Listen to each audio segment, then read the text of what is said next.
Now we're going to hit record in three, two. Welcome to another episode of Million Dollar Stories, where we get to interview authors from all over the world. I love talking to authors because they have the courage to take their thoughts, their stories, their lessons, put it down in a book, and share it with the many, ultimately changing their legacy and destiny in the process. And if you're an entrepreneur out there, I highly recommend you read a book because it gives you clarity, self-awareness, and many opportunities along the way. And if you need help with any of that, check out dreamstarterspublishing.com. We can help you out with the book writing process. And let's say you have a book that's already done and you want to use it as a lead magnet for your business to grow that dream venture of yours. Check out bookmarketingcrm.com. So, you guys know that we talk to a lot of entrepreneurs on this podcast because we want to help you create wealth and freedom and a legacy. And that's why our next guest is coming on our podcast. He wrote a book called Guiding the Next Generation to Thrive and Build Continued Success for Your Family Legacy. So it is an honor to have the author with us, who has a few different books we're probably going to get into, Cliff Locks. Thanks for being here, man. Hey, it's great to be with you, Mike, and your listeners. And I want to compliment you, Mike, on your team. The expertise and the depth of the topics you guys discuss on the Million Dollar Story, podcast is just so deep, so wide. You just have a lot to be proud of, bringing Thanks, value. man. Yeah. I really appreciate that. Yeah, we try to make it interesting. I don't like to have the same topic over and over. Some people are within our echo chamber where they agree with us, and some people are on the outside of it. And I think that makes it interesting, but also the content. I'm just as curious as the listeners, and I think that's the Very good. key. Curiosity is a superpower. Am I right, Cliff? I agree with you completely. It's lifetime learning and hiring some really brilliant individuals to work with you and then, build, scale, and thrive. Let's have Yeah. fun too while we're at it. So yeah, and I like how you said that. Let's just have some fun because I think Yeah. that's a key to my recipe. That's an ingredient that I live by. That if you're not having fun with what you do, you're eventually going to give up, and it's because of what Steve Jobs said. Because most likely you're sane, and sane people stop doing things whenever it's painful, unless you absolutely love it. Love it. And if you can give a quick little background on where you come from, what you were able to accomplish, and Okay. maybe a little bit of the genesis behind the book. Why'd you write it? Okay. Um, it really started by really taking a look at the ecosystem of business as a young person. So I got my bachelor's over at RIT, which is Rochester Institute of Technology, um, in communications. And it was really the printing industry. Just think about it. The family had a printing business. That whole industry has really changed radically at this point because what used to be multi-million dollar pieces of equipment get done on a MacBook.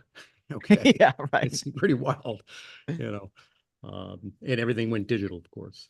So I had the fortune to be the founder of three companies, and I sold each one of them. So I build to sell. So that creates wealth. So I'm emphasizing this for our listeners at this point. If you build to sell, you will create great wealth for you and your family. The last company I sold was to KKR. It was a private equity firm in New York. What's amazing is KKR is sitting with $553 billion they put to work. That's their assets they have under management. Wow. And I was blessed, when I look at it. They paid me 11 times EBITDA. So sort of the profits, 11 times that. So I was one of their most profitable companies they acquired. And Wow. it was a privilege, when you think about it, joining their team. It's a Fortune 500 company. And I continue to learn and continue to scale within their organization. So they gave us, a large pool of funds to go out and roll up an industry. When I got acquired, I didn't realize they were going to roll it all up to the point where they sold it. They had assets before. They took my assets. We brought in more assets. We sold it for 1.2 billion in cash. Okay, just so you have an idea. Oh, wow. Okay, Way to go, man. KKR is amazing team. Um, when I look at one of the most foundational, because we were talking about rich dad, poor dad before, because you have it in the background, it was such an important piece of us growing and learning and leveling up our knowledge. It was a real piece to it. One of my other mentors who's still with us is Brian Tracy, Of and course. it's about goal setting. And it's such a powerful tool when we really step back and we think about we're making decisions all day long. But if you take the time, which could be 10 or 15 minutes, and you write your goals down on paper, subliminally, as you're making decisions during the day, your supercomputer, which is your brain, is making decisions towards fulfilling what you wrote down as your goals.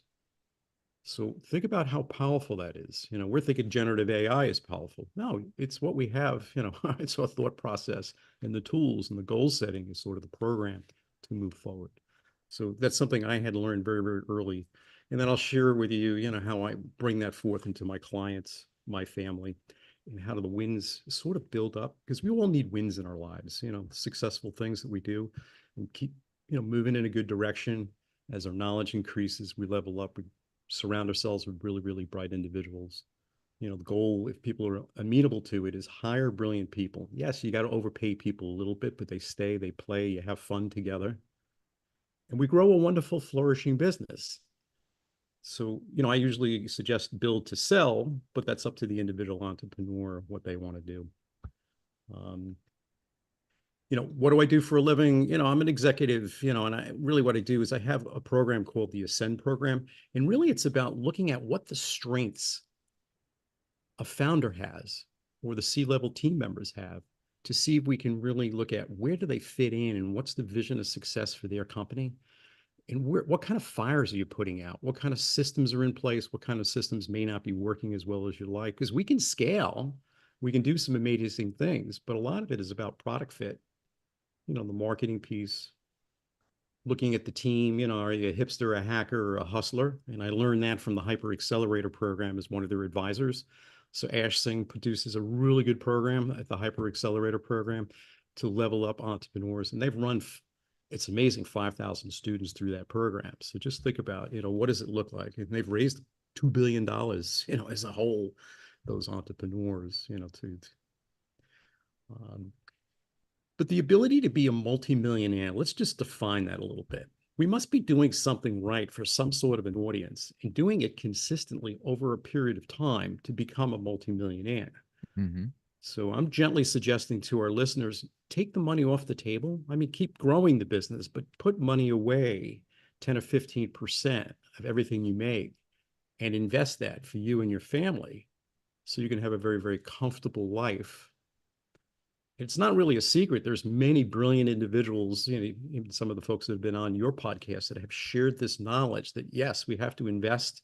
We've got to pay ourselves first versus putting everything back into the company. So, the company's there to turn a profit, look after our team members and our clients, but you own the company. So you have a fiduciary responsibility to you and your family to really look after, what's going to make sure that you're solid and you can bring the best of yourself to your engagement, meaning going to work every day.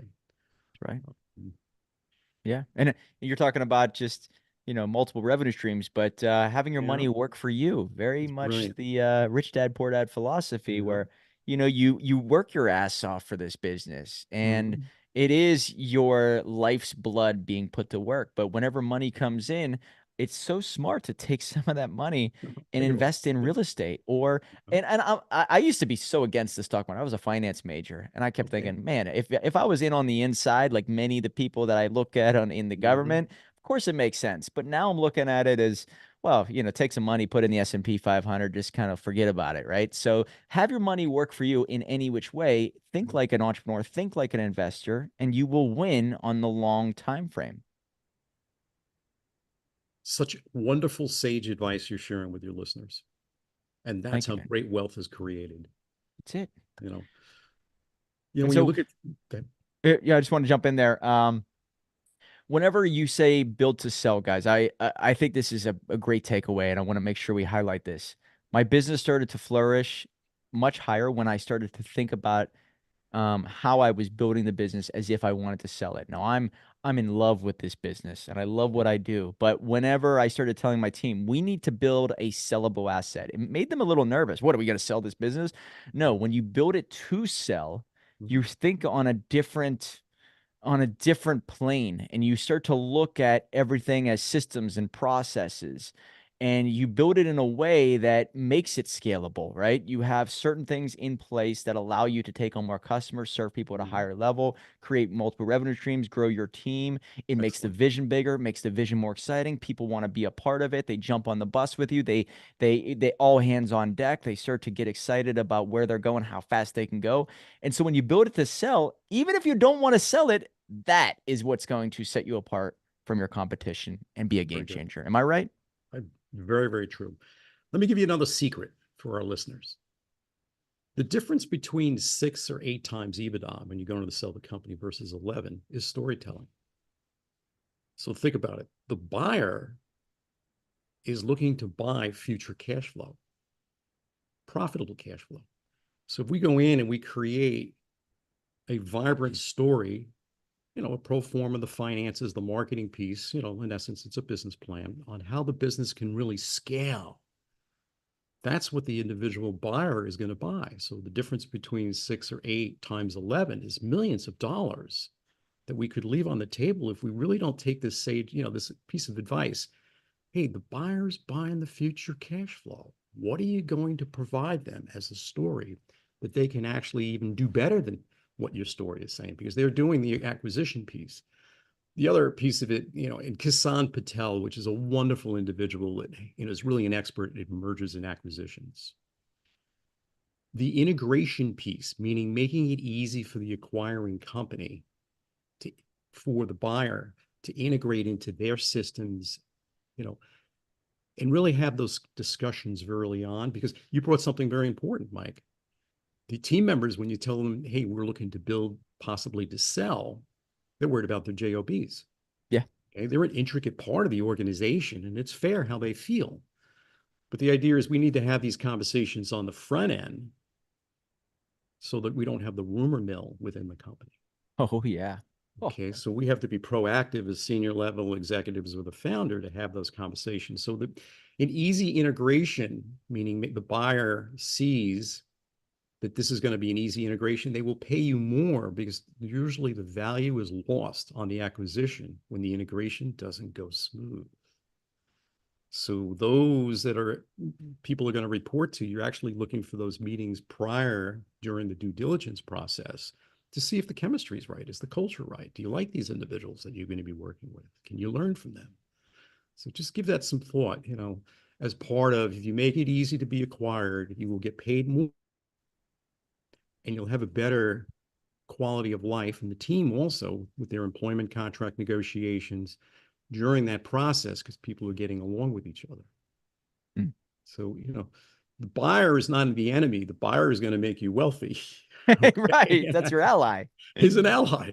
So make life easier for the buyer. And that's really the takeaway, from Kisan Patel was the idea, hey, the integration, we had to bring this conversation up really, really early during that, the sort of the dance where the buyer and the seller are getting to know each other a little bit. When it comes to selling your business, you've done Sure, it, you said 3 times. Is that right? You built and sold 3 times? sure.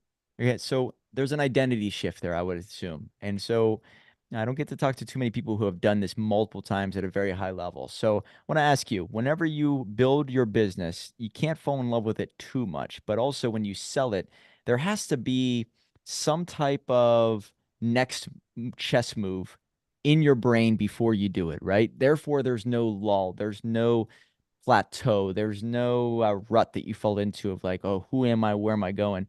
There has to be another peak to climb. Am I right? So was it difficult to let go of your baby? And I guess whenever it comes to money, you have many more resources that you could apply to the next vision. And it's almost like you snowball into something bigger, something better, something more exciting. So what was that like? And was there identity issues, or was it something that you very much look forward to every time because you get to reinvent yourself? Mike, you're brilliant.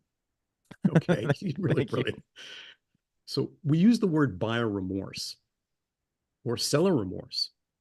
So think about that. In other words, I'm a seller and I'm going to sell. Am I going to have remorse after I do the deal? So a lot of the prep on the contracts, the ongoing, are we going to have an earnout? Meaning we made some projections or, projections, let's say, financially, and the buyer wants to pay on those projections. So you have money that, is on the table there that you can earn. It could be quite hefty. So if the buyer and seller can't agree on a price, an earnout is a wonderful way, assuming the team internally can execute on it. And the buyer may put more money into the company, which may give you more, ability to continue to scale, more resources, and actually, hit the numbers that you're promising. And the goal is to exceed it. And again, that puts you in a very, very good position.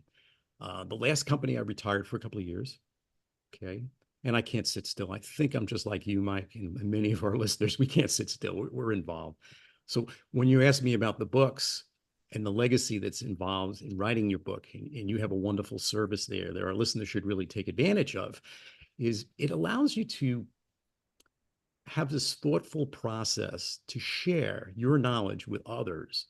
And I think it's unselfishly, because what are you going to charge for a book? $14.95. It's really inexpensive to share. Plus, you get opportunities to write some really, I'll speak for myself, some insightful, words, messages, kindness, love to my children, because I have 3 kids, inside the front cover, because they were part of the inspiration. It's the next gen, which is a major contributing factor of what I do. I'm really passionate about guiding the next generation to thrive and build continued success and become multimillionaires. It's not really that hard, is what I'm gently saying, but I think it's a thoughtful process. So, one of the books I wrote here, I'll share it with you here, is the ability to go in and, what's Key the key strategies to strategies? encourage. Yes. Yeah, to encourage your children, with the next generation. All right. I think during dinner, we need to talk business with our Yeah. children. Right. Okay. There's no, some folks want a delineation between work and home. And I'm like, well, that's not going to work well for an entrepreneur. When you marry, let's just, I married my wife, I'm married for 36 years. It's a very special individual that's married to an entrepreneur. Oh, it has to be. They're Okay. saints. They have to be saints almost, Very right? good. So, if you're having any difficulty, our listeners, with your marriage, reach out. We're here to help you. I'll help you. It's not a problem. There's some tools that we can go into, and there's some wonderful material, but it's the earlier material from John Gray, Men Are From Mars and Women Are From Venus. So how women work their, challenges that come into their lives, and men are very, very different, and men have no clue. We were never taught. Our parents didn't know that. Our educational programs is not doing. Look, the educational program is not even helping you set goals. So it really needs to be the outside family members, or people like yourself, that's really vibrant, and on your messaging that's going out there with passion. Hey, you got to get your goals written down on paper. And you can watch a couple of YouTubes from Brian Tracy. You can read my books, and Right. it's that easy. I mean, it just provides this vibrantness of and a thoughtfulness of why it works so well. And what happens usually is you exceed the goals you write down on paper, meaning you do better. So just give some thoughts, and here's another book that I wrote, and again, it's guiding the next generation, which is our children. Yeah, I want everyone to be successful, and then you have the family legacy, Mm-hmm. you know. So if you want to be proud of your kids and they feel like they belong and they're part of the team, it's like your team members at work. You got a culture. You want everybody to work collaboratively together and build. And, us as founders, you know what our job really is? We So remove obstacles remove for our team obstacles. members. That's what we do. In other words, we give people the tools to thrive. We hire brilliant individuals. We don't micromanage. And we're I was looking for guilty of that. ways. I was Yeah, guilty of that for many years, and eventually it came to a helm where I realized maybe it was time for me to change. They didn't need to excellent. change. I needed to change. Very good. I mean, the other thing we'll talk about, because we're talking about companies and the team, how deep is our bench? Are we really putting the effort into training and educational opportunities for the individuals that are reporting to us to give them sort of the mentorship, the encouragement, and opportunities to go out and learn and come back and bring that knowledge into the organization? Because, I had a seasonal business, meaning I was on vacation for 6 months and I worked for 6 months on that last company I sold. So heavy duty in, sort of the summer, in the winter, but the rest of the year was somewhat free. So when you're looking at it, the business has got to continue to run, but do you need to show up every single day, or is the team so strong that you've actually invested in them that your quality of life comes up Hmm. as the founder or senior level executives, that you don't need to show up every day? You've got a team that's well-honed machine that's out there producing. And you brought up something, really, really important, Mike: multiple streams of income. It's a key. Yep, It's you key. need it. It Well, you're really not is taught key. that in school. We are taught, No. hey, get a job, and that's going to provide you a life that you dream. And that is absolutely a falsehood. I'll give you something else. One of the other books I wrote, because which concerns me, and that's why I wrote it. Ah, that's the one I want to get to. I really am I'm excited to talk to you about this. This is Mastering wild. Anger. It's an audiobook, guys. That's what I'm going to listen to. I want to check this out. But Okay. my God, I wanted to get to this one because I kept saying to myself, especially in the past couple months, and even whenever I first started, everything that happens to you is a blessing. If it's a negative emotion, right? Anger or sadness, heartbreak, it's given to you. And what you do with it could be the moment that you create that business, you write that book, you get on stage, you pursue that dream of traveling around the country, whatever it is, how it's used is the important piece. You're going to suffer from pain and heartbreak and sorrow, but maybe it's a blessing. Maybe these emotions can help you be transform into the person that you want to see in the mirror. Am I right? You've got a very good view of it. Now, I bring it a little further. Okay. I think we have this sort of an aura before we get married, or let me rephrase that. We get an aura before we get angry.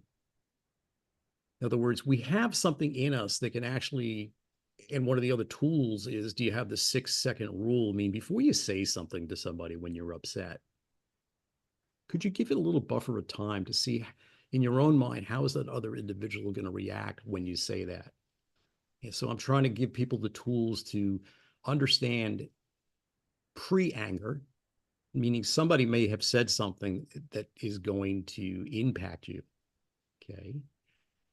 Can you recognize that ahead of time and make a decision during that 6 seconds to figure out, do I want to react to that? Is it really important? Is it worth me getting angry? Okay. So you're really in control at the end of the day. If you go, I do this to the young people. I was into scouting for about 15 years as a uniform leader and on the board of directors. I says, go in the bathroom, look in the mirror, point the finger. That's who's responsible for you. At the end of the day, it's really you. Right. So I'm just trying to say to you, you sort of have control on a lot of things. You may feel out of control. You may feel that others are controlling what's going on in your life, but realize that the control is you're deciding what's going on and what you're involved in. And then you're also in a position to decide what you want to do with your education and the goal setting to figure out where you're headed and line up the wins over your life. Hmm. So, when you're looking at this, I think us as individuals, yeah, we're high performing individuals because if you think about your fine listeners of the podcast, they're successful in their own right. Some of them are looking to be able to grow their organizations and scale. But at the end of the day, there's plenty of material out there that will help you do it intelligently, smartly, learn from other people's mistakes. So versus shooting from the hip, why not go out and get educated and join, programs that are out there for entrepreneurs to continue to level up your knowledge? A lot of us has figured it out and we want to give it away. And we charge a little price to it. You know why we charge a price for our knowledge? When people pay, they pay attention. Very good. You figured it out really well. They need some skin in the game. All See? right. So this way, you're vested and you understand. I mean, I wrote another book here, How to Achieve Success Fast. It's goal setting, it's strategic, it's talking about, what is your vision to success? And let's work it backwards. So if you're looking for $5 million in the bank, or could be more, 10 million, it's a crazy amount of money for a lot of folks. Okay, how many transactions do we need? What are our margins? All right. After now, you're starting to figure out 10 or 15%. What are we going to take out of the company and put it away? Does it create that kind of wealth? All right. There's Reverse plenty engineer of, everything, right? yeah, There's a reason why most career, I guess you could say employees that become millionaires yeah, are engineers. It's yeah, simply because they understand that you have to think with the end in mind yeah. first. I'll give you a lifetime story. I have a client. I'm not going to use the name because, the NDAs. He's sitting in Germany, a senior software developer, brilliant individual in his own right, came from Argentina. And Argentina, with the inflation, has really hurt that economy. You have a new president there is making some headway at this point. Inflation is coming down. Okay. Yeah. Millet doing great work. Am I Great right? work. Really important. He's here in the US, now, making the rounds and making friends. And he's looking for really investment dollars to go into Argentina to use their talented team members, meaning, the citizens, to bring work. So, we have choices. Are we going to go to the country with a C, or could we go to Argentina? Okay. Right. Near Yeah. shore. Okay. And Javier, I don't, keep going, man. I'm like all right. loving what you're doing. Okay. So, when you're looking at it, here's another book. I'll give you another one I have. It's Yep. not a thick book. No, that looks like maybe That's what I'm trying to 130 say to you. pages. It's hard to put down. All That's right. an airplane read. That's the type of books Very that we good. write. Excellent Airplane job. reads, Yeah. right? Yeah. 125 pages, two Yeah. hour read, Keep it maybe simple. 138 pages somewhere in there. Yeah. But 2 hours could make you like Rich Dad Poor Dad has set me free. A book can change your life, whether the one you read or the one you write. It's going to change your life. So sorry to cut you off there. No, no, no. You know what is? It's a privilege because the advice you're bringing up, to our listeners is such an important. It's not just the knowledge, but it's sort of the kick in the ass. Hey, let's get started. Pick up the phone, get on your calendar, have a conversation, and really understand this is the path forward. This is my newest book here. You can see it says not for resale because it's Yeah, Amazon. it's I didn't see that on there. Empower your Yeah. leadership, tactical strategies for executive success in the AI era. Wow, yeah. This This just AI published era is last going to be week. interesting. All right. Now, the generative AI, because I own some equity, about 10% in a company called rolemodel.ai. So role model, ROLEMODEL.ai. A young black man. Okay. It was a privilege to write a check and support his vision. He's brilliant. And we're able to automate almost any task within a company using generative AI. Wow. And you can actually have a conversation with it, but it's to the point where you can have two avatars having a conversation, and they can actually have what we call a smart contract, meaning you're setting the rules, of engagement between a buyer and a seller, and the two bots are coming together to do business with each other while you're sleeping, let's say. Okay, so what's amazing, Mike, I could make five of you and release you. You could be out there helping multiple individuals, even when you're on vacation, to help them move. Now, I think we have to, sort of tell you that it's generative AI, but it's you. It's trained on you. In other words, so when you're starting to Especially look since at it, I've created so much content, it's picking up on many very good, things that I do. Whenever I have almost right? 300 podcast episodes, Tremendous, it's catching quite a bit of me with the many books, with the other very content I good. put out there, social media wise. Yeah.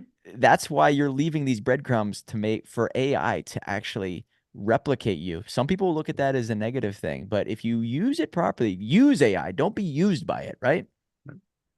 So let's go back to the individual in Germany. The ability for somebody to understand once they put their goals down on paper, which he didn't have when I first started with him, you'll struggle to figure out sometimes who you are and where the best of you, where you're headed. Okay. Now the individual chose to put his goals down. He's one of the top 9 employees. He was employee number 50. Now there's 1,000 employees in the company. They just took in $300 million in investment at a $2 billion valuation. It was a privilege, the way I look at it, to be able to spend quality time with this individual. Okay. And one of the takeaways when he was doing the negotiations on going, applying for this job was stock options. Hmm. His stock options is created to a situation where he's headed to be a multimillionaire. Wow. So it was an entrepreneurial company. He got shares or the ability to obtain shares at a preset dollar amount. That's what stock options are. And they gave him an opportunity to exercise 10% of those. Okay. Because that new infusion of cash was coming in, the $300 million. Okay. Now, the company's worth, let's say, $2 billion because that was the valuation on that investment. And he took 10% of the money out of it, and he'll get issued additional options. So when you're looking at it, when depending on what kind of a company you're working on, there's opportunities out there to create wealth, even as an employee, or us as founders sharing with our team members the idea that we can create options, could be 10% of the equity of the company. So if we're going to take investment money in, I'll give you a little background. I'm the host of the Private Equity Profits podcast, of the Private Equity Profits podcast. So the financial side of it is something that, our guests will come in. It's not as active, nowhere near as active. I think we've interviewed 72 people. That's excellent. But you're meeting people that have $30 million worth of assets under management to 3 billion. These are bright people. Some of them don't have their goals written down. And I'm like, okay, but they're managing other people's money. They're not managing their money. So, in other words, our listeners are managing their money. They're entrepreneurs. So the idea is to really put the odds in their favor that they're going to do well. So, just opportunities to level up your team. Can you give them a little bit of equity? It's not really going to hurt you when you go to sell. And they're really looking at the long-term growth of the company. Some of the companies I do revenue sharing. Really, I should use the word profit sharing. My books were open. I'm not saying everyone to do it. It's just a thoughtful process where if you're showing what you're making to the team members, your key team members, and you're actually profit sharing among ourselves, we're all aligned towards the vision of success. We got to make money. Yeah, I want to overpay you a little bit. I mean, the team members. So you don't go, you're not going to jump ship. There's a lot of turnover out there. Well, if you respect people and you're letting them level up with their knowledge, and you've got a financial incentive program with the stock options, and you're paying them more than the competitors, they're really not looking to go anywhere. And you really, remember, our job is to remove, opportunities that would impinge on them bringing their best self to work, meaning removing obstacles. You got yourself a well-honed company. And then it's up to the individuals, do you want to use some of the generative AI tools? They're getting more and more powerful. Can you run segments of the business as a co-pilot? And I'm not looking at replacing team members, but the idea they can assist a team member in marketing. Somebody else is doing images for e-commerce. Somebody's looking at, say we're in e-commerce and we're using the Shopify platform, abandonment of carts, meaning people put something in the cart they didn't check out at that point. There's software that goes in. I work with another team. I'm on their board. Influencers just announced it created a strategic relationship with Shopify. So an influencer, meaning somebody that's selling somebody's products, could be cosmetics, okay, demoing on TikTok or on YouTube channels, okay, can put on makeup, has their following. Yeah. When they click to buy using their link, it goes back to the store of that particular manufacturer, and the individual influencer gets paid. Right. So there's an incentive sitting there. So the idea is his software handles that platform for the transaction, the accountability, and both the individual that owes the money, which would be the brand, and the influencer sees the same, the data that how much money you've earned, what's been paid, what's due you, et cetera. So that clarity makes it so everybody's happy. Wow. So there's a lot of great businesses out there, So where do you start with that? And just looking at mastering anger, I mean, I believe there's got to be an element of stoicism where you have this personal responsibility, total accountability for the career, the life you build. Everything is on you. You can fix it. And if you have that, you can become the hero of your own story. But let's say somebody's out there listening to this podcast or watching it, and they want to get into the world of entrepreneurship. Okay. Does it begin with the value that they offer, who they want to become, the end in mind of how they want to be remembered? Or is there the quick answer of what could I do today that could help someone else out in getting to where I'm at now? What would you recommend? I do this with all my entrepreneurs, prospects or clients. So if I'm spending some time with somebody on the front end, which I'm happy to do, I can jump on my Calendly. What are you really, really good at? Meaning we're talking to the entrepreneur at this point that's thinking about being the entrepreneur. What do you love to do? So what are you really, really good at? You love to do it. You did some due diligence.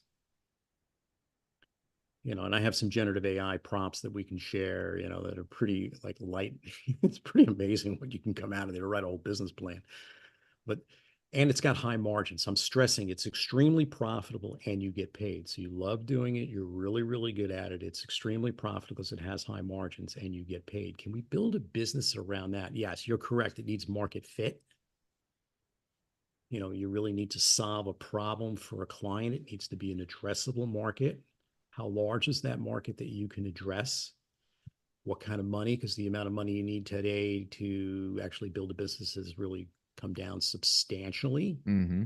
Okay, so you can't really, if something it's going to do online, it's very, very inexpensive. You could pay monthly. Um, I'll go back to my early days. I used credit cards to fund my business. I did too.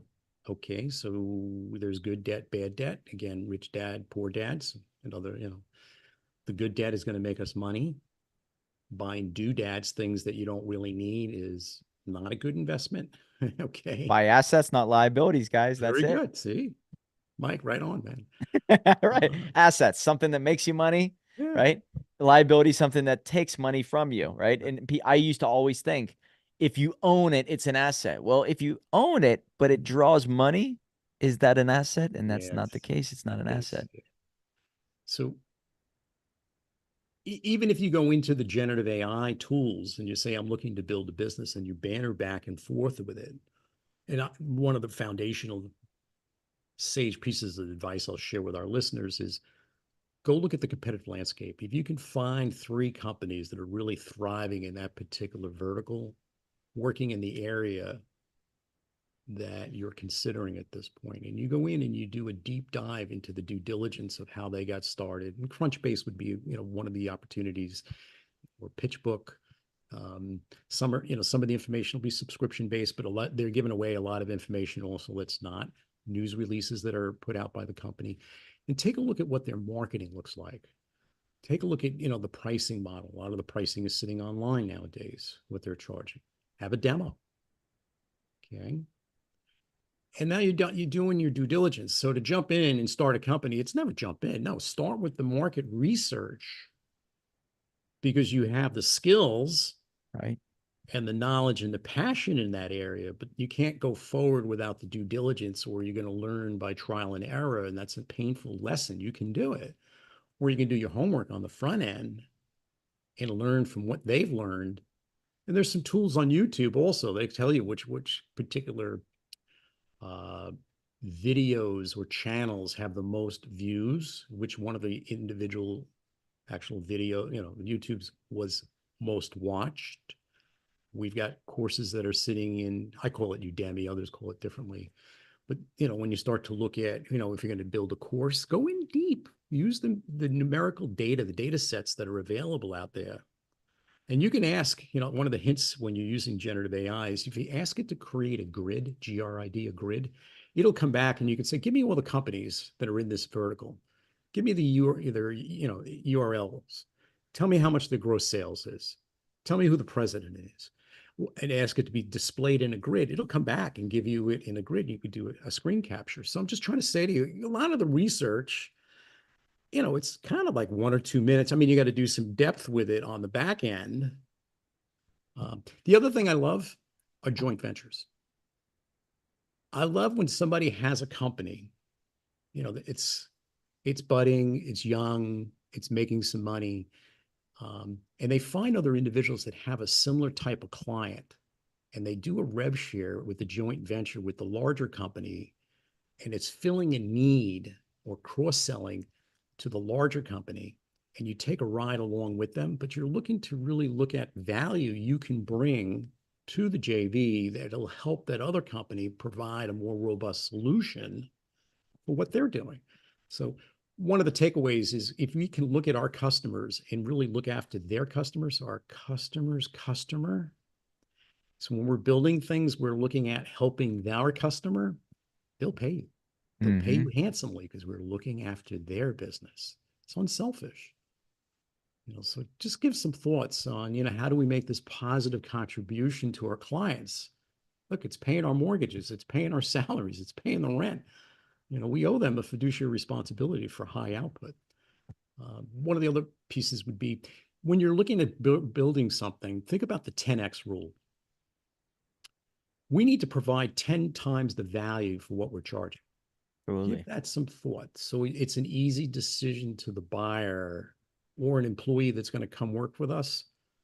They need to provide 10 times the value of their salary and benefits so the company can thrive and grow and we can all take the ride together in a positive way. So the 10x is really, really critical. And then the idea with the 10x we use in the JVs and cross-selling is another way to really enhance the amount of customers we're servicing without really, because the individual partner is trusted already because they have their customer. And you're bolting on another capability for that entity and you're servicing their clients, but make it seamless, make the onboarding process really, really smooth. Okay. You know, You bring up a very good point there. The 10x rule. And Alex Ramosi, I don't know if you're familiar I with do, I him. know him very well. He has this in one of his books about adding a zero to the offer to the client. And if that extra zero still makes sense, you have an absolute win.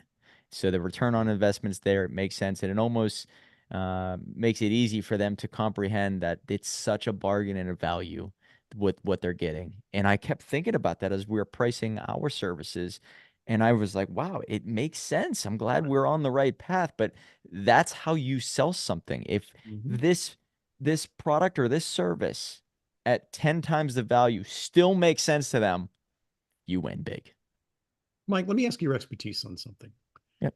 I'm looking at the future and I'm looking at, the idea of pricing programs and providing mentorship, because you're a mentor also to many. If we take a ride along with our clients, meaning we look at where they are today, we provide our sage advice, okay, and they act on it, can we take a piece, doesn't have to be a large piece on the upside on the cash flow?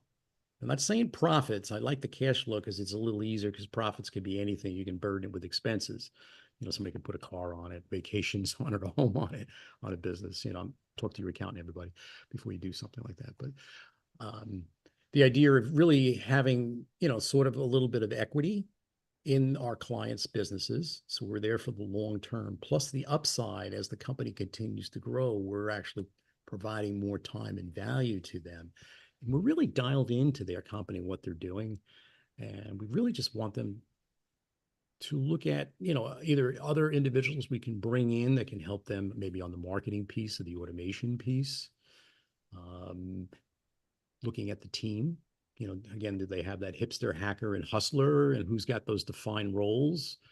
Um, does the individual owner living in the business or are they working on the business? Meaning it's very, very different, meaning a high level view versus somebody that's working in the business is in the day to day minutia of the business. And I'm gently trying to, enlighten our listeners. You really want to have that time frame where you can not be involved in the day to day, even if you take a vacation, to really think about what does the business look like a year out, 3 years, 5 years out? What would have to be in place to achieve those goals? So we're getting in the high level. The other piece is the board of advisors. Do you have a board? That you have trusted individuals that have expertise in the field that you're working in, or some of the technology that will come in and help you with the automation piece or the Mm-hmm. marketing piece. We're defining who the new clients are. We're helping you with the multiple streams of income coming into the business, or helping you put together maybe the M&A if you're going to look at maybe to get acquired, or maybe you're looking to acquire a company. Okay, just give some thoughts. There's some folks out there that have been there and done it, and people like ourselves, we're available. I mean, our time is valuable, but we're here to serve. I mean, that's our legacy. Yeah. And I would say in reference to the question that I Yeah, would be able please. to provide any type of clarity, I think from what I've seen, that right there, I've noticed in certain industries, people in my spheres call them boring businesses. And Okay. these are people who are making maybe potentially 1 to 5 million, maybe close to the 10 million mark, but they're Excellent. burned out and they've been in the game a long time. They ran out of ideas. And those are the people. I think it's Cody Sanchez. She brings up Mm-hmm. a lot of references to these type of business owners, but they have been in the game long enough. They've tried it on their own, And now they're at a point where they say, listen, I am not the one to take it from 10 to 100 million. I Very good. know that. And so I think it takes a certain individual at a certain point to give up the keys to experts like yourself for them to trust you for the long Right. haul, right? This is a relationship. This is not a 1 year. This is not transactional. This is not for a month or 2 months. This is for potentially 5 or 10 years. But you're in it for the long haul, and their life gets easier, but also they're able to see the growth and trajectory as compared to whenever they did it on their own. And so I believe there are many people, whether they're listening to this podcast or within the Mhm. group $1 Million Circle or some of the other Right. groups I'm a part of, like $1 Million or it's Blue Collared Unchained and Mhm. Blue Collar Millionaire Group. Many of Very these good. people are doing really well. It's just they've had enough of doing everything on their own. And people like you, it sounds like, have the answers. And I think that's where they need the board, but they also need the systems and processes and AI, stuff that they've neglected or don't believe in just yet. Remember, we're not looking to displace anybody with generative AI. It's an assist, it's a co-pilot to help enhance the skills of our team. Um, is it powerful? The answer is holy camole. I mean, it's just, Oh, is it it's really Nvidia? amazing. Does anybody even know the valuation of Nvidia Oh, today? it's a I thousand think it's dollars. What is it, it? Yeah. I think it's isn't it Amazon and Oh, maybe Amazon's amazing. Yeah. Amazon and Tesla, I mean combined, it's something like that right now. Yeah. It's unbelievable. Unbelievable. Yeah. It's funny. I'll give you a little background. I worked with a company as the VP of Sales and Marketing. It wasn't that far back, and we had 500 employees and 2 million square feet. And I met this individual, the CEO, at a non-for-profit philanthropy event. We were talking. He says, "Why don't you come in?" I end up running this thing, running his fine organization. He doesn't show up. So I'm just trying to say to you, it's funny how you bring things up where, I had a strong engineering team to run it, but I opened up Walmart, I opened up Amazon. So the idea of going out and elephant hunting some of the largest clients, because we realized the velocity of products that go through a Walmart or an Amazon is quite large. So when you go in and the due diligence on their end, they're going to want to see if you really can handle that. Again, the velocity of products being flowed. So in this company, they were, we're getting 11 tractor trailer loads a week coming in with products. Just so, a lot of people in this field was called reverse logistics. If somebody returned something to a store and it needed a disposition, it's got to go somewhere. So it's part of the supply chain, but the products coming back are not nice and neat in boxes, where they were all neatly stacked on a pallet. It comes back. I'll give you an instance. Someone may take down, a ceiling fan and leave the blades on and bring it back to Walmart. So think about it, it doesn't fit the box. So, we can laugh at it a little bit, but you're starting to see, reverse logistics, it's a very different business than the forward logistics of getting product into a market. So, if you go into e-commerce, you're going to get product returns. That could be 12 to 22% of the products. You have to think about that. Wow. So, as you're going in and you're being, or I'm gently making a suggestion, be honest with your marketing messaging. Don't oversell. Use a lot of videos because buyer remorse is real. Most people don't usually buy something because they want to return it. I mean, there are people that do, but not the majority of people. We have sizing out there, meaning people will buy their size, one below, one larger, meaning a dress or a pair of pants, and they may return all three, or maybe they'll keep one. So the idea is there's some technology out there that you can have your line of clothing drape on a model, meaning you take a photo of the customer.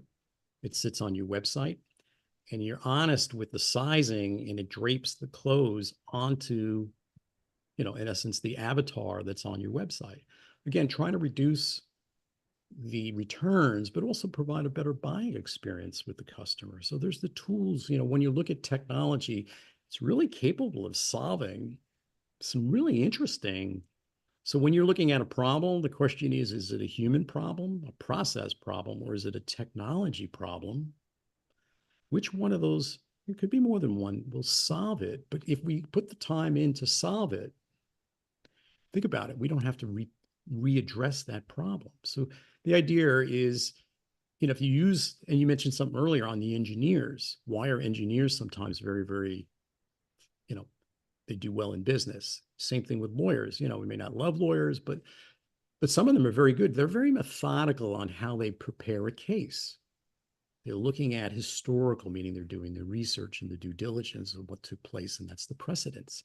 So I'm going back to our listeners and I'm saying, hey, before you get into a business or even the current business, could you go out there and do the due diligence on the sort of the competitive landscape and bring that knowledge into your fine organization? Okay. And if you need some help, I mean, you can reach me. My website is millionaire life, dot services, millionaire life dot services. And my calendar's on there. I'll talk to, I'm happy to talk to your listeners. Uh, but Beautiful. Yeah, I'm looking at it right now, and it seems like you have courses at millionairelifeservices.uteach.io forward mhm. slash courses. But the best way to reach you is millionairelife.services. So, and you're easy to find on LinkedIn. Yeah, So I'm on LinkedIn. that's Yeah. how I found you. Yeah. But And I have yeah, bandwidth if somebody's looking for a board member and I'm passionate about your field. Um, I have written 21 checks to date as an angel. So think about our ecosystem. When you do the exit, you're able to return something back to our entrepreneurial community by supporting it by being an investor. wow, Okay. So, when you're looking at things, we live in an ecosystem, but Mike and I are both here to serve. We really absolutely. care about the listeners and the community and, the entrepreneurial spirit. And, I'm stressing, I think we got to bring our children in really, really early into, the conversations, bring them to work, not one day out of the year. No, I think the kids need to go to work with dad and mom and really see what the day looks like. I think they need to shadow individuals at this point.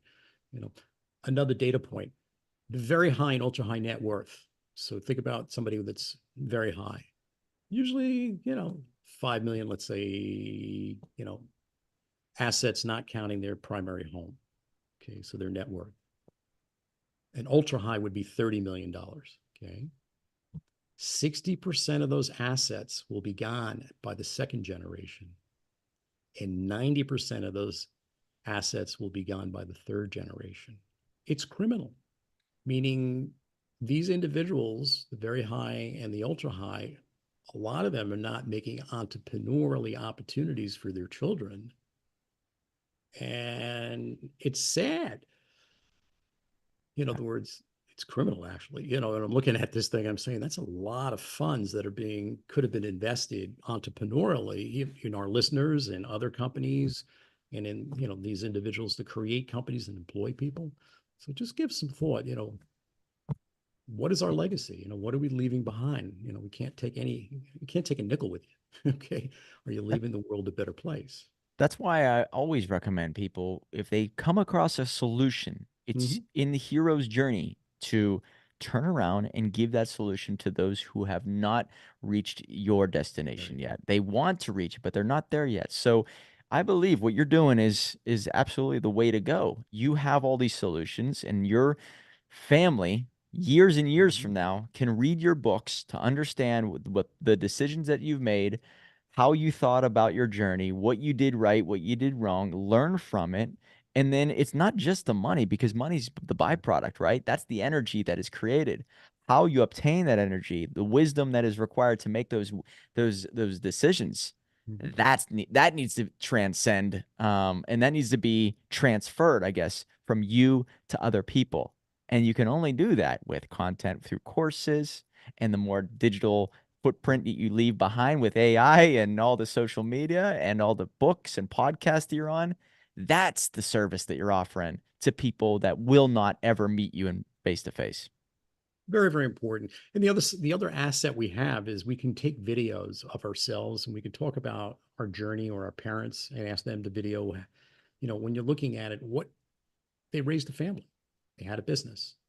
You're creating the same thing, but our children's children, they won't know this except if we create the video assets to be able to leave the legacy behind. And each generation was to add to it. Now you got this rich history that's sitting there on the foundation of what, we were grounded. In other words, we really care about others. We want to make a contribution, a positive contribution. We're not making chaos out there. All right. The winners out in the world are out there building things and hiring individuals. And yes, we're paying our taxes and we're donating our time to non-for-profit organizations and philanthropy that we believe in. Now, most of my philanthropy is the next generation. So the scouting, the Boy Scouts was a way for me to spend quality time with my children doing things that were important to them. Interesting. I was a sports coach, for soccer. Why? Because my children wanted to play soccer and I got trained. There was a group that came in from England called Nova that was training the dads and the moms how to be a soccer coach. We're learning from semi-pro soccer players, really overseas they'll call it football, but and then we're taking that what we learned and bringing it into the young people, our children. But again, quality time with our kids doing what is important to them. Interesting. You want well-rounded children. Well, it means you got to put time into it. And yes, you need to put it in your calendar. So you realize the scouting was on the weekends, we were camping at least once a month and one meeting a week. Okay.